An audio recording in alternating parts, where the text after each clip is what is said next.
What's the crack, lads? Welcome back to the channel. Today we're going to be doing a quick player build for Nedved, Guti and momentum dribbling Kaka. Now a lot of people will want Kaka. I think that there's one big con to his card, even though he is a phenomenal card, right? He's got momentum dribbling, really good booster off the rip, really good stats. But I think Nedved is the pick of the pack here, lads. He's insane, and Guti is a close second. Now I know that that's going to be controversial, but I'm going to show you why in just a second with the player builds here and not waste any time. So we're going to start with Nedved, right? Get straight into it. Now shout out to OC. This is OC's account. He spun for all three players. Pavel Nedved, lads, one of my favourite shooting centre midfielders or shooting right midfielders if you're playing a 4-4-2. Absolutely insane. This card is ridiculous. Look at the amount of stats here that are plus 90. You've got ball control, dribbling, tight possession, and low pass, finishing, and curl. Speed, acceleration, kicking power, balance, and stamina. 11 plus 90 stats. Also, he's got 78 physical contact and 77 aggression. Very, very solid. Now, the booster here is dueling +1. And also, I do feel that you need these skills, right? Obviously, he doesn't have any of the, the dribble-centric skills.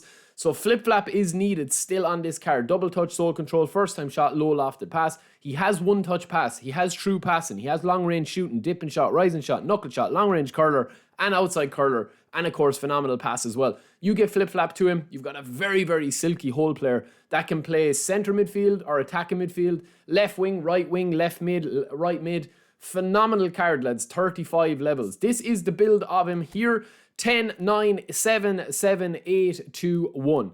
And that is it. And that is the build I would go for because he's a hole player. If you're not shooting with a hole player attacking midfielder, there's no point playing him. You're better off with an orchestrator. Which brings us to a Guti. Now, he only goes to 101 in this formation and with this build here. However, we haven't given him the booster, which will be agility. So you throw agility onto him, you're going to increase his balance and his speed to 90. That means you're going to have speed, balance, acceleration, kicking power, and all of the rest of the stats that you see on the left there. Ball control, dribbling, tight possession, low pass, lofted pass, all plus 90. But it's just his mixture of stats, lads, that are super unique. Absolutely phenomenal card as well. I know people will say that Guti is not that good, but I think Guti is probably one of the most underrated cards. He's kind of like Ambersini in CMF, but a little bit more attacking. Obviously, even though he's got 80 aggression, Ambersini's a really defensive player, but he's so underrated. Xabi Alonso is another one. Super, super, super underrated, right?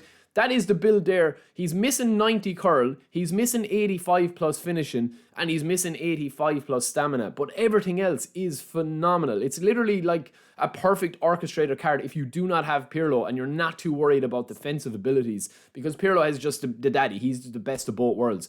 5, 6, 6, 10, 11, 4, 4, and then 1 into goalkeeper 1 if you want to just get an extra boost to your jump. That's going to give you 75 jumping and 75 heading and 75 physical contact. It's a phenomenal card, right? Now let's talk about Kaka, right? He's no booster being given yet. He hits pretty much every threshold that you could possibly want on a card that's a creative playmaker. However, that is probably the main reason why I'm a little bit down on this Kaka, right? So he's 103 overall from here, and as you can see, long range shooting and heel trick have been added. He does have double touch, he does have soul control, so you can give him flip flap. He's going to have that silky double touch or advanced ball roll or advanced double touch. He has first time shot, he has one touch pass, he has chip shot control, momentum dribbling, long range curl, and true passing. But he's missing, in my opinion, he's missing outside curl, he's missing flip flap, he's missing long range shooting, which we've given him here. It's a good card, right? But I do feel as if like his weak foot accuracy should have been very high.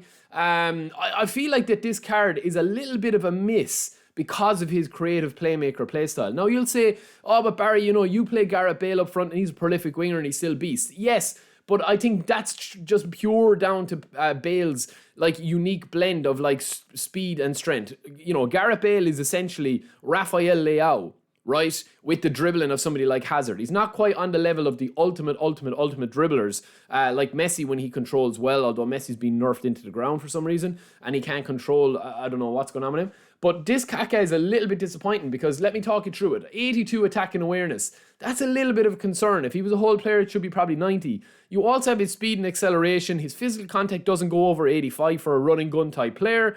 His lofted pass is 85, that's fine, his finishing is 90. Obviously, it depends on the build that you want to go for him. Yes, you can get his attack and awareness to 85. Yes, you can reduce the speed. But then if you reduce the speed, you're losing out on the kicking power. You need that kicking power if you're going to be taking lots of shots at him as an attacking midfielder. So it is kind of a difficult pack, right? Because Nedved is kind of like the run and gun, while also being defensive, while also being an absolute beast, even though he doesn't have defensive stats, even though he's a whole player, he gets up and down the pitch with that huge stamina. Then you also have Guti, who seems to be the more kind of orchestrator, more kind of silky guy. And then Kaka, I don't think Kaka is as good as he should be. Honestly, let me know what you guys think. Maybe I'm way too down on him, but that is the player guide there, 9878881, and that is the build for Kaka. Let me know what you guys think of these three players. We do know what is going to be coming on Monday, obviously. We'll have a look at them as well. It is going to be Del Piero, Inzaghi, and Nakata. We'll have a look at them in the next video. But let me know what you guys think of this. I will talk to you later. Peace.